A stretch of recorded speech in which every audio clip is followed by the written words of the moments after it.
Next, we have Senator Sullivan. Thank you, Madam Chair. Congressman Zeldin, you're doing a great job. And your opening statement was really good. I really appreciate it. Look, there's been a lot of railing against the hydrocarbon industry.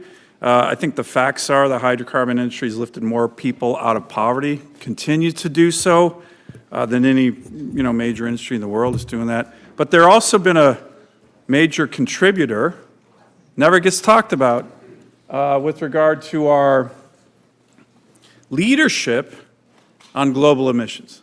Leadership. So that, Mr. Zeldin, take a look at that chart. That's been fact-checked to death because the far left hates it. But this is what Senator Ricketts was talking about earlier, about American innovation. This is what Senator Graham was talking about earlier. There's some people who are working hard on reducing emissions, countries, and there are countries that aren't. Senator Graham mentioned China and India. He is exactly right.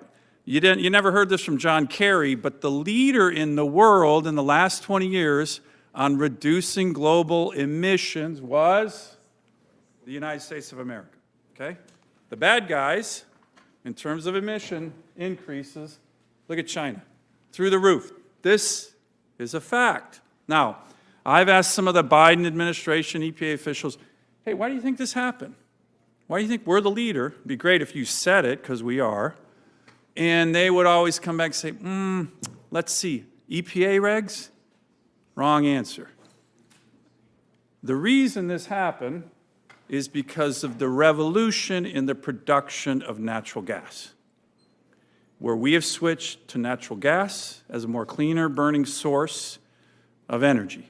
And when we export natural gas around the world, Ms. Zeldin, what do you think that does to global emissions? Brings it down, Senator. It does. And these are facts. So my colleagues, I wish my good friend Senator Whitehouse was here because, they don't like this chart because it goes against their narrative. And the narrative, that is the facts, is that when you have all the above energy, including a big mix of natural gas, you reduce global emissions.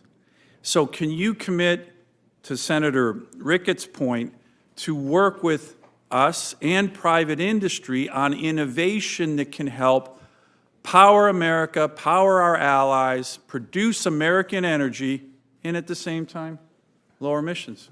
Yes, Senator, absolutely. American innovation has been critical, and it will be critical going into the future. That's something that President Trump has often spoke of. Yeah. And I believe it's also one of the reasons why we saw so much support for him in this last November's election. In Alaska, we are working, and I've talked to President Trump about just recently, we have a very large-scale LNG project that would increase, would reduce our trade deficit by billions by exporting clean-burning Alaska natural gas to our Asian allies, get clean-burning Alaska gas to Americans, and would produce thousands of American jobs. Can I get your commitment to help us work on that large-scale LNG project, which will help continue these global emission reductions? Senator, I welcome the opportunity, if confirmed, to be able to work with you on this and other issues. Great. I have another map I want to show you. Real quick, you and I talked about this issue of leaded aviation fuel. This is a huge issue to my constituents, what we call avgas.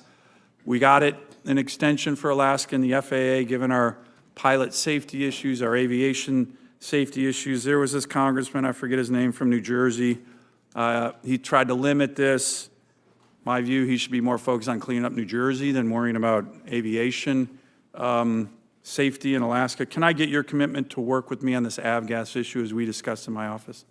Senator, as I gave you my commitment then, reiterate it here today for all your constituents to hear. We had a very long, substantive conversation on a lot of topics that you're fighting for Alaska, and I welcome the opportunity to be able to work with you on all of that. Great, thank you. Let me give you one final map and one final question. It's a little complicated. This is the American Medical Association study on life expectancy changes in America, okay? This was from 1980 to 2014. Purple and dark blue, that's where life expectancy changes happen the most, okay? Up to 13 years. Unfortunately, see yellow, red, certain places there was a life expectancy decrease. That's mostly the opioid epidemic. My state led this. It led it because Alaska Natives, which is where most of these communities are, over about 20% of my population, started at a real low level. Real low, lowest life expectancy. Then what happened on the North Slope, what happened out in the Aleutian Island chain, what happened in the Northwest Arctic, Burrow, resource development happened. Oil and gas happened. Open up fisheries happened. Resource development happened. And people's lives increase on average by up to 13 years. So here's my quick issue. This is a matter of life and death in my state. And the indigenous people, in particular, who I care deeply about, have benefited tremendously from resource development.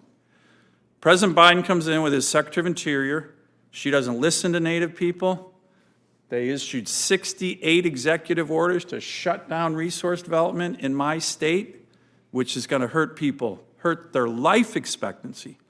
So when we talk about all this stuff about, oh, we're against resource development, oil and gas, from my state, from my constituents, this is a matter of life and death, and it's brought gymnasiums and health clinics and water and sewer. So can I get your commitment to work with me on these issues, on resource development that benefit the Native people tremendously of my state? The Biden administration is talking about, oh, environmental justice. This is environmental injustice when they shut down Alaska Native communities' opportunity to develop their resources.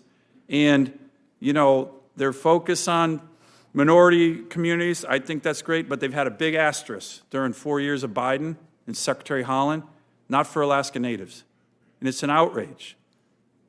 This helps my communities, and can I get your commitment to work with the Alaska Native communities, indigenous communities of my state on this issue, on the other issue you talk about, contaminated lands, water and sewer. We have communities that don't have clean water and flush toilets. I really want your help on this. We didn't get the help from the Biden administration. They talked the big game, communities of color. They didn't care about the Alaska Native communities, and I need your help on this. Understood, Senator. You have my commitment to work with you on this. Thank you. Thank you, Madam Chair.